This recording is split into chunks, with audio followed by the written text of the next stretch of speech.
ఓం సాయిరాం. బాబా భక్తులందరికీ కూడా నమస్కారం అండి. అందరూ కూడా సుఖంగా సంతోషంగా ఎప్పుడూ కూడా ఆనందంగా ఉండాలి అని చెప్పి ఆ బాబాగారి తరపున నేను కూడా మనస్ఫూర్తిగా కోరుకుంటున్నాను.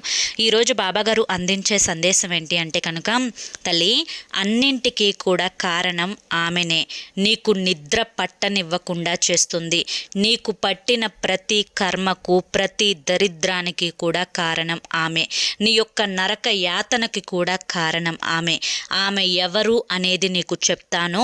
ఆమె పేరు కూడా నీకు చెప్తాను. నువ్వు ఈ వీడియోని రహస్యంగా కూర్చొని ఎవరి చెవిన కూడా పడకుండా కేవలం నువ్వు మాత్రమే తెలుసుకోవాలి ఆవిడ పేరు, ఆవిడ గురించి, నీ జీవితంలో జరుగుతున్న ప్రతి దాని గురించి వీడియో చివరి వరకు విను. దానికంటే ముందు చాలామంది కూడా చెప్పుకోలేనటువంటి సమస్యలతోటి సతమతమైపోతూ వాటిని ఎలా తీర్చుకోవాలో తెలియక ఇబ్బంది పడిపోతూ ఉంటున్నారు. అటువంటి వారి కోసం శ్రీ షిరిడి సాయిబాబా ఆశీస్సులతో జ్యోతిష్యం చెప్పబడును గురూజీ శివరామరాజు గారు. Phone number 9959425552. మీరు ఇప్పటి వరకు ఎన్నో చోట్ల జ్యోతిష్యం చెప్పించుకొని మీరు ఆశించిన మార్పులు మీ జీవితాలలో జరగలేదని చెప్పి బాధపడి ఉంటారు. కానీ ఇక్కడ అసలు అలా జరగదండి. మీ సమస్యలు ఏవైతే ఉన్నాయో, ప్రేమ, పెళ్లి, ఉద్యోగం, రాజకీయం, సంతానం లేక ఇబ్బంది పడుతున్నా, భార్యాభర్తల మధ్య గొడవలున్నా, అప్పుల సమస్యలున్నా, శత్రువుల సమస్యలున్నా, అవేంటో మీరు గురువు గారికి వివరించి చెప్పినట్లయితే వాటికి తగిన పూజలు చేసి గురువుగారు మీకు రోజులలోనే పరిష్కారాన్ని చూపిస్తారు. గురువుగారు చెప్పినట్లు 100కు 1000% జరుగుతుంది. నమ్మకంతో స్క్రీన్ మీద కనిపిస్తున్న నెంబర్కి కాంటాక్ట్ అవ్వండి. అంతేకాకుండా భార్యాభర్తల మధ్య వశీకరణ, స్త్రీ మరియు పురుషుల మధ్య వశీకరణ 100% జరపబడును. ఎటువంటి సంతాన సమస్యలకైనా కానీ గురువుగారి దగ్గర చక్కటి పరిష్కారం దొరుకుతుందండి. గురువుగారికి 50 సంవత్సరముల అనుభవం ఉంది. మాకున్నటువంటి ఎన్నో రకాలైన సమస్యలను కూడా గురువుగారు తీర్చారు. మీకున్నటువంటి ప్రతి సమస్యకు కూడా గురువుగారు పరిష్కారాన్ని చూపిస్తారు. ఈ నెంబర్కి కాంటాక్ట్ అవ్వండి. ఇక ఆలస్యం చేయకుండా బాబాగారి యొక్క సందేశం ఏంటో ఇప్పుడు మనం తెలుసుకుందాం. తల్లి, అన్నింటికీ కూడా కారణం ఆమెనే. ఆమె ఎవరు? నీ యొక్క కర్మలన్నింటికీ కూడా కారణం. నీకు పట్టిన ప్రతి దరిద్రానికి కూడా కారణం. నువ్వు అనుభవిస్తున్న మనోవేదనకి కారణం. నీవు అనుకున్న కార్యాలు జరగకపోవడానికి కారణం. నీ యొక్క అనారోగ్య సమస్యలకు కారణం. నీ కన్నీటికి కారణం. నీ యొక్క నిద్ర లేకపోవడానికి కారణం. ఇలా చెప్పుకుంటూ పోతే చిన్నదానికి పెద్దదానికి ప్రతి సమస్యకు కూడా కారణం ఆవిడే. ఎందుకు ఇలా చెప్తున్నాను అంటే కనుక, ప్రతి మనిషికి కూడా జీవితంలో 2 దశలు ఉంటాయి. ఒకటి వివాహం కాకముందు, ఒకటి వివాహం అయిన తరువాత. తను పుట్టిన దగ్గర నుంచి ఎన్ని సమస్యలు వచ్చినా, ఎన్ని కష్టాలు వచ్చినా, ఎన్ని బాధలు వచ్చినా కూడా ఆ బాధలన్నింటికి తోడుగా తల్లి తండ్రి ఉండి తమ బిడ్డలకు ఎటువంటి బాధలను కలిగించకుండా పడే కష్టాలను, సమస్యలను అన్నింటినీ కూడా వారే అనుభవిస్తూ తమ బిడ్డని కంటికి రెప్పలాగా కాపాడుకుంటూ ఉంటారు. ఉన్నంతలోనే పచ్చడి మెతుకులైనా కానీ తన బిడ్డకు కమ్మగా నోటికి అందిస్తారు. అంతేకాని మానసికంగా, శారీరకంగా తన బిడ్డ కష్టపడకూడదు అని చెప్పి వారు కష్టాన్ని అనుభవిస్తూ, వారు ముళ్ళని తొక్కుకుంటూ తమ బిడ్డలని పూల బాట మీద నడిపించే ప్రయత్నం చేస్తూ ఉంటారు. అలా కంటికి రెప్పలా కాపాడుకున్నటువంటి నిన్ను తీసుకొని పోయి మరొక ఇంట్లోకి పెట్టిన తర్వాత, అంటే నీకు వివాహం అయిన తర్వాత ఎప్పుడైతే నువ్వు మరొకరి జీవితం లోకి అడుగు పెట్టావో అక్కడి నుంచి నీకు సమస్యలు మొదలయ్యాయి. బిడ్డ, పైకి అందంగానే కనిపిస్తుంది జీవితం. చూసేవారికి నువ్వు కష్టాలు పడుతున్నావా అని అనుమానం కూడా వస్తుంది. నువ్వే అనేక రకాలైన భోగాలని అనుభవిస్తున్నావు అని కూడా అనుకుంటూ ఉంటారు. కానీ నీ యొక్క కష్టాలేంటో, బాధలేంటో, సమస్యలేంటో, నష్టాలేంటో ప్రతిదీ కూడా నీకు మాత్రమే తెలుసు. కాబట్టి ఇక్కడ ఎవ్వరికీ తెలియాల్సిన అవసరం లేదు అని నీ మనస్సాక్షి నీకు ఎప్పటికప్పుడు చెప్తూ ఉన్నా, నీ యొక్క పడే సమస్యలన్నింటికీ కూడా కారణం ఒక స్త్రీ అని చెప్తే నువ్వు నమ్ముతావా? బిడ్డ, ఒంటరిగా వినమని, రహస్యంగా వినమని ఎందుకు చెప్పాను అంటే కనుక, నీ చుట్టుపక్కల ఉన్న ఎవ్వరూ కూడా ఇక్కడ నీవారు లేరు. కేవలం నిన్ను అవసరాలకు మాత్రమే వాడుకుంటూ వారి యొక్క అవసరాలను తీర్చుకుంటూ వారి యొక్క అవసరాలు తీరిపోయిన తరువాత ఒక వస్తువులాగా నిన్ను దూరంగా నెట్టివేసే ప్రయత్నం చేస్తూ ఉన్నారు. పైకి మంచితనం అనే ముసుగు వేసుకొని పెదవుల మీద విషపు నవ్వుని నవ్వుకుంటూ మనసులో ఏడ్చుకుంటూ నీ మీద ఈర్ష్యపు కళ్ళతోటి చూస్తూ ఉన్నారు. చూడంగా నరుల దిష్టికి నల్లరాళ్ళు సైతం పగిలిపోతాయి అన్నట్లుగా నువ్వు ఎప్పుడైతే నీ యొక్క పుట్టింటి నుంచి అత్తింటికి అడుగు పెట్టావో ఇక్కడ నిన్ను ప్రేమగా చూసుకునేది కేవలం నీ యొక్క భర్త మాత్రమే అనుకొని మిగతా వారందరితో నాకు ఎటువంటి సంబంధం లేదు అనుకొని మానసికంగా దృఢంగా ఎంత నువ్వు బలంగా తయారైనప్పటికీ కూడాను గత కొన్ని సంవత్సరాల నుంచి నీ భర్తలో కూడా మార్పులు రావడం నువ్వు గమనించావు. ఏది ఏమైనప్పటికీ కూడాను నీకంటే తన యొక్క కుటుంబ సభ్యులకు అంటే తన అమ్మకు, తన యొక్క ఇంటి వైపు వాళ్ళు అంటే తన యొక్క తోబుట్టువులకు, ఆ తోబుట్టు భర్తలకు, ఆ తోబుట్టు భార్యలకు, వారి బిడ్డలకు ఎక్కువ విలువనివ్వడం, వారికి చేయవలసినవన్నీ కూడా చేస్తూ ఉండటం, అవి నీతో చెప్పకుండా ఉండటం, వాటిని రహస్యంగా ఉంచడం, వారికి వీరికి రహస్య మంత్రాలు అనేవి జరుగుతూ ఉండటం, ఇటువంటివి ఏవి కూడా నీకు తెలియకుండా దాచిపెట్టే ప్రయత్నం అనేది జరుగుతూ ఉంది. అందుకనే నేను నీకు రహస్యంగా వినమని చెప్తున్నాను. ఇక్కడ సహాయం చేయడం ఏమాత్రం కూడా తప్పులేదు. కానీ అవతలి వారు కూడా సహాయం పొందినప్పుడు నాకు వీరు సహాయం చేశారు అవసరమైనప్పుడు, మమ్మల్ని కంటికి రెప్పలాగా కష్టంలో కాచిపెట్టుకొని ఉన్నారు, వీరి రుణం మేము ఎలాగైనా కానీ తీర్చుకోవాలి, కనీసం రుణం తీర్చుకోకపోయినా పర్లేదు కానీ వారి యొక్క నాశనాన్ని మాత్రం ఎప్పుడూ కోరుకోకూడదు. అందరూ వాళ్ళు బాగుండాలి, వాళ్ళ కుటుంబ సభ్యులు బాగుండాలి, వారి కుటుంబంలో బిడ్డలు బాగుండాలి, వారు మా కోసం ఇంత చేస్తున్నారు, వారు మా కోసం ఇంత ఆలోచిస్తున్నారు, మా కోసం ఇంత నిలబడుతున్నారు అని చెప్పి కనికరం కూడా వారికి లేకుండా నిన్ను చూసి ఓర్వలేకపోతున్నారు. నీ అందాన్ని చూసి, అలాగే నీ యొక్క మాట తీరును చూసి, నీ యొక్క తెలివితేటలను చూసి, అలాగే నీ యొక్క ప్రతి ఎదుగుదలని చూసి, నువ్వు నడిచినా, కూర్చున్నా, తుమ్మినా, దగ్గినా, తిన్నా, పొడుకున్నా, ఎక్కడికన్నా వెళ్ళినా, కొత్త చీర కట్టుకున్నా, మెల్లో ఏదైనా బంగారం పెట్టుకున్నా, ఏది అయినా కూడా వారి రెండు కళ్ళతోటి నిన్ను అస్సలు చూడలేకపోతున్నారు. ఇక్కడే అసలు సమస్య అనేది మొదలవుతుంది. ఇదంతా కూడా ఎందుకు అన్న విషయానికి వస్తే కేవలం ఒక్క ఈర్ష్య మాత్రమేనా, లేదా దీని వెనుక ఏదన్నా కానీ ఆంతర్యం దాగి ఉందా అన్న విషయానికి వస్తే ఇక్కడ నీకు అసలు నిజం చెప్తాను, జాగ్రత్తగా విను. తోడి కోడళ్ళకి తొడల్లో విషం ఉండిద్ది అంటారు. అందరూ ఇలా ఉంటారు అని నేను చెప్పడం లేదు, కానీ 100లో దాదాపుగా 40 మంది అయినా కానీ ఇలా ఉంటారు. ఆ 40 మందిలో నీ యొక్క తోడి కోడలు కూడా ఇలాగే ఉంటుంది. ఎందుకు ఇలా చెప్తున్నాను అంటే కేవలం తన యొక్క ప్రమేయం వల్ల నీ మీద ఉన్నవి లేనివి చాడీలు అనేవి నీ యొక్క బంధుమిత్ర వర్గంలో నీ యొక్క తోడి కోడలికి సపోర్టుగా మీ యొక్క అత్త కూడా చేరి ఇద్దరూ కూడా కలిసి నిన్ను ఎలాగైనా కానీ పతనం చెయ్యాలి అన్న ఉద్దేశంతో నీ మీద లేనిపోని చాడీలు, ఉన్న మాటలు, లేని మాటలు అన్నీ కూడా కల్పించి చెప్పి నలుగురిలో ప్రచారం చేసే ప్రయత్నం అయితే చేస్తూ ఉన్నారు. అలాగే ఈ విధంగా ప్రచారం చేస్తూ వారు మేము మంచి వాళ్ళము అని చెప్పి నలుగురు ఎదుట అవసరమైతే కన్నీటిని కార్చుకుంటూ దొంగ తెలివితేటలను చూపిస్తూ నక్కజిత్తుల వేషాలు వేస్తూ వారికి కావలసిన పనులను సానుభూతితో జరిపించుకునే ప్రయత్నం చేస్తున్నారు. ఎక్కడికక్కడ ఎదుటి వారిని మాటలతోటి బుట్టలో పడవేసుకొని ఎదుటి వారిని ఎలాగైనా కానీ వాడుకునే ప్రయత్నం అయితే చేస్తున్నారు.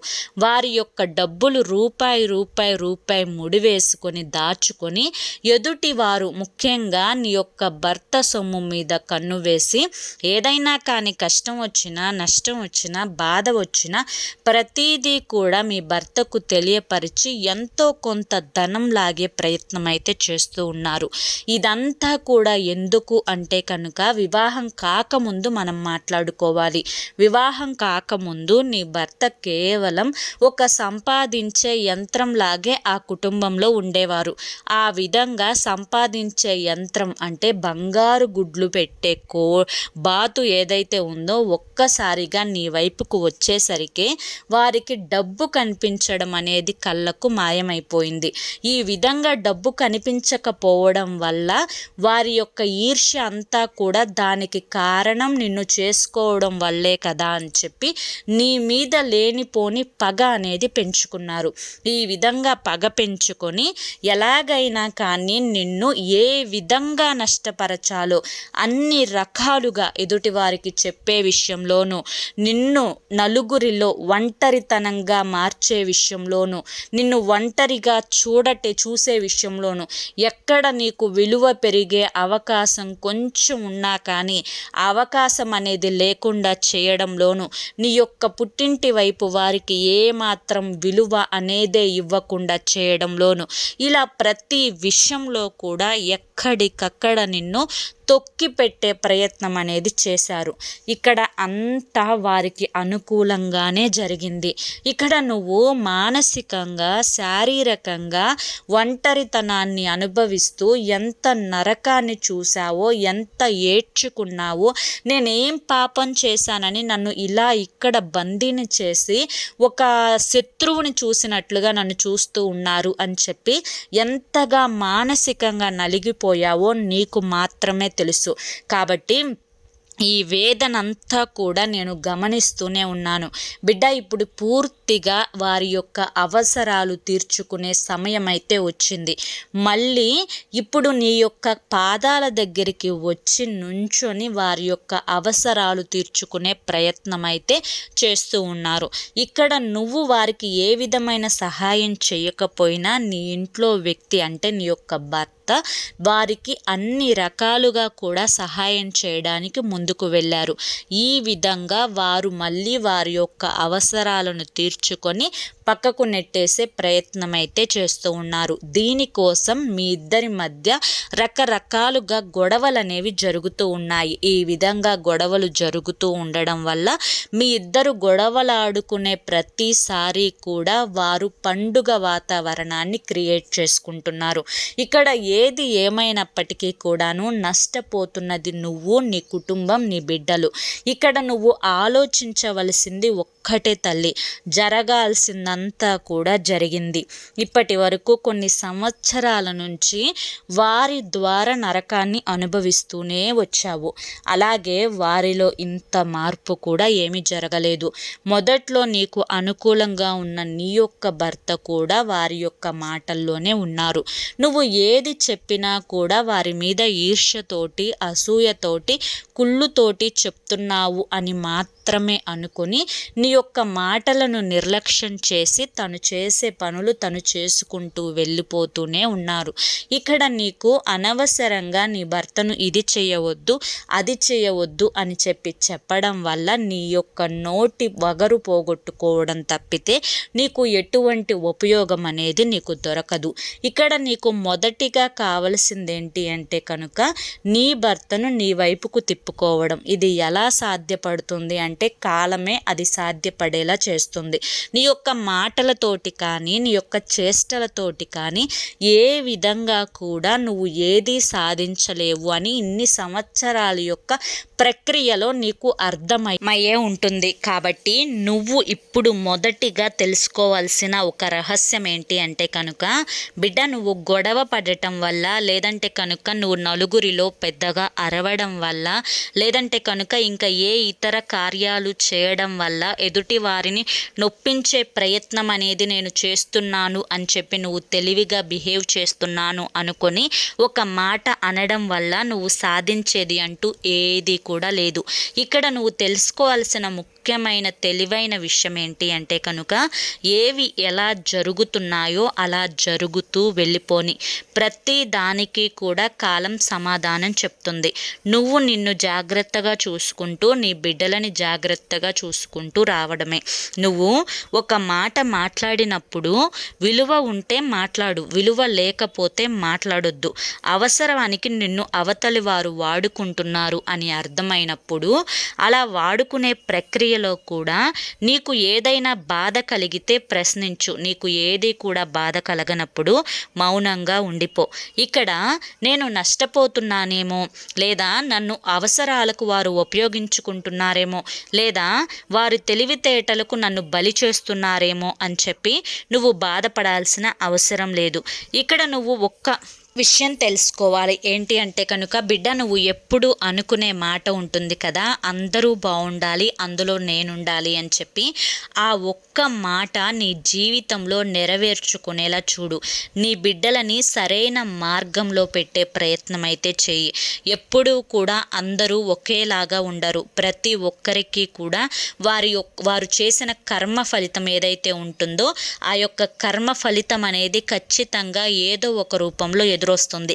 ఇక్కడ నువ్వు వారి కోసం ఆలోచించి, నువ్వు వారి కోసం బాధపడి, వారి కోసం టెన్షన్ పడి, వారి కోసం నిద్ర పట్టకుండా చేసుకొని, వారి కోసం నువ్వు ఎదురుగా అంటే నీ ఇంట్లో ప్రతి క్షణం కూడా నరకాన్ని అనుభవించుకుంటూ ఏది ఎంత చేసుకున్నా కూడా చివరికి జరిగేదే జరుగుతుంది. అలాగే ఏది కూడా మార్చలేవు, ఏది కూడా నువ్వు ఆపలేవు. అటువంటప్పుడు నువ్వు ఎప్పుడైనా కానీ మానసికంగా సంతోషంగా ఉండే ప్రయత్నం చెయ్యి, ఆనందంగా ఉండే ప్రయత్నం చెయ్యి. ఎప్పుడూ కూడా నలుగురితో నవ్వుతూ ఉండే ప్రయత్నం చెయ్యి. మొదటిగా నువ్వు ఒక్క విషయాన్ని తెలుసుకో తల్లి, నువ్వు మానసికంగా చాలా వరకు కూడా దెబ్బతిన్నావు, మానసికంగా చాలా వరకు కూడా కృంగిపోయావు. మానసికంగా నీ యొక్క మనసు కదిలిస్తే కన్నీటిని కార్చడానికి సిద్ధంగా ఉంది. అలా అంత సెన్సిటివ్గా ఎప్పుడూ కూడా మారకూడదు, బలంగా ఉండాలి. ఏది వచ్చినా కూడా తట్టుకోగలను అన్నంత సిద్ధంగా ఉండాలి. ఏదైనా కూడా చెయ్యగలను, ఎదిరించగలను అని మానసికంగా ధైర్యంగా ఉండాలి. చిన్నప్పుడు చదివిన పాఠాలు, చిన్నప్పుడు అమ్మ నేర్పించిన పాఠాలు, నలుగురితో ఎలా ఉండాలి, ఏ కష్టం నుంచి ఎలా తప్పించుకోవాలి, ఇన్ని తెలివితేటలున్న నీ యొక్క మెదడులో ఈ యొక్క పిరికితనం, ఈ భయం, ఈ యొక్క టెన్షన్, ఈ యొక్క యాంగ్జైటీ ఇవన్నీ కూడా ఎందుకు వచ్చాయి? నీ యొక్క అతి ఆలోచనల వల్ల. ఈ యొక్క అతి ఆలోచనల వల్ల అందరూ బాగానే ఉన్నారు, ఎవరికి నచ్చింది వారు చేసుకుంటున్నారు, ఎవరు కూడా ఎవరి పనులు ఆపుకోవడం లేదు, ఎవరి జీవితాల్లో వారు సంతోషంగా ఉంటున్నారు. నీ వల్ల నీ గురించి నిన్ను బాధ పెడుతున్నామని ఎవ్వరూ కూడా క్షణం కూడా ఆలోచించట్లేదు. అటువంటి వారి గురించి నువ్వు ఆలోచించుకొని నీ యొక్క మానసిక ప్రశాంతతను దూరం చేసుకోవడం వల్ల నిన్ను నువ్వు కోల్పోతున్నావు, నిన్ను నువ్వు నష్టపరుచుకుంటున్నావు.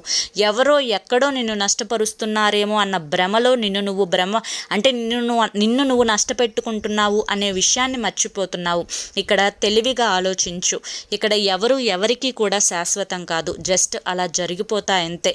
కొన్ని చూస్తూ ఉండాలి, కొన్ని ఈ చెవితో వింటూ ఆ చెవితో వదిలేసేయాలి. ఒక్కొక్కసారి మౌనంగా ఉండాలి. ఒక్కొక్కసారి ఏమీ చేయలేనప్పుడు, అలివి కానప్పుడు అలివి కాని చోట అధికులమనరాదు అనే సామెత వినే ఉంటావు కదా. అటువంటివి మనసులో పెట్టుకొని నువ్వు ఎక్కడ ఈ క్షణం సంతోషంగా ఉన్నానా లేదా, నేను ప్రతిసారి నీకు చెప్పేది అదే తల్లి, ఈ క్షణం ఆనందంగా ఉన్నానా లేదా, ఈ క్షణం ఆరోగ్యకరమైనది తింటున్నానా లేదా, ఈ క్షణం నా శరీరాన్ని కష్టపెడుతున్నానా లేదా, ఈ క్షణం నా మనసుకి ప్రశాంతతను ఇస్తున్నానా లేదా, ఈ క్షణం హాయిగా నిద్రపోతున్నానా లేదా. ఇది నువ్వు ఆలోచించుకోవాల్సింది. నీ బిడ్డలకు సరైన చదువు, సరైన తిండి, సరైన ఆరోగ్యం, సరైన నిద్ర అందిస్తున్నానా లేదా. నువ్వు ఒక్కదానివి మారితే నీ కుటుంబం అంతా కూడా సరైన మార్గంలో నడుస్తుంది. నువ్వు ఒక్కదానివి మెంటల్గా డిస్టర్బ్ అయితే కుటుంబం అంతా కూడా డిస్టర్బ్ అయిపోతుంది. కాబట్టి ఏది ఎక్కడ ఎలా ఎప్పుడు ఏ విధంగా నడుపుంచుకుంటూ రావాలో నాకు బాగా తెలుసు. భారం, బరువు, బాధ్యత అన్నింటినీ నేను తీసుకుంటున్నాను. నువ్వు నేను చెప్పిన మాట మీద గౌరవాన్ని కనుక ఉంచినట్లయితే అన్నింటిలో మార్పులు జరుగుతాయి, ప్రశాంతంగా ఉండు, హాయిగా ఉండు అని చెప్పి ఈరోజు బాబాగారు మనకి చాలా చక్కటి సందేశాన్ని అందించారండి. ఇది చాలామంది కుటుంబాల్లో జరుగుతున్నటువంటి సన్నివేశాన్ని ఆధారంగా చేసుకొని బాబాగారు ఈరోజు మనకి ఈ సందేశాన్ని అందించారు. మరి ఈ సందేశంలో ఉండే ఆంతర్యం మీ అందరికీ కూడా నచ్చింది, అర్థమైంది అని చెప్పి అనుకుంటున్నాను. నచ్చింది, అర్థమైంది అని చెప్పి అనిపిస్తే ఈ వీడియోకి ఒక లైక్ ఇవ్వండి. లైక్ ఇచ్చిన వెంటనే హైప్ అని వస్తుంది, హైప్ ఇవ్వండి. కింద కామెంట్ సెక్షన్లో ఓం సాయిరామ్ అని చెప్పి టైప్ చేయండి. మరి కొంతమంది బాబా భక్తులకు ఈ వీడియోని షేర్ చేయండి. మొదటిసారి మన సాయి పిలుపు ఛానల్లోకి వచ్చినట్లయితే మన ఛానల్ని సబ్స్క్రైబ్ చేసుకొని సపోర్ట్ చేయండి. రేపు మరొక మంచి వీడియోతోటి మళ్ళీ కలుసుకుందాం. అంతవరకు కూడా బాబా గారి యొక్క ఆశీస్సులు మీ మీద, మీ కుటుంబ సభ్యుల మీద ఎల్లకాలం ఉండాలి అని చెప్పి మనస్ఫూర్తిగా కోరుకుంటూ సర్వేజన సుఖినో భవంతు. ఓం సాయిరామ్.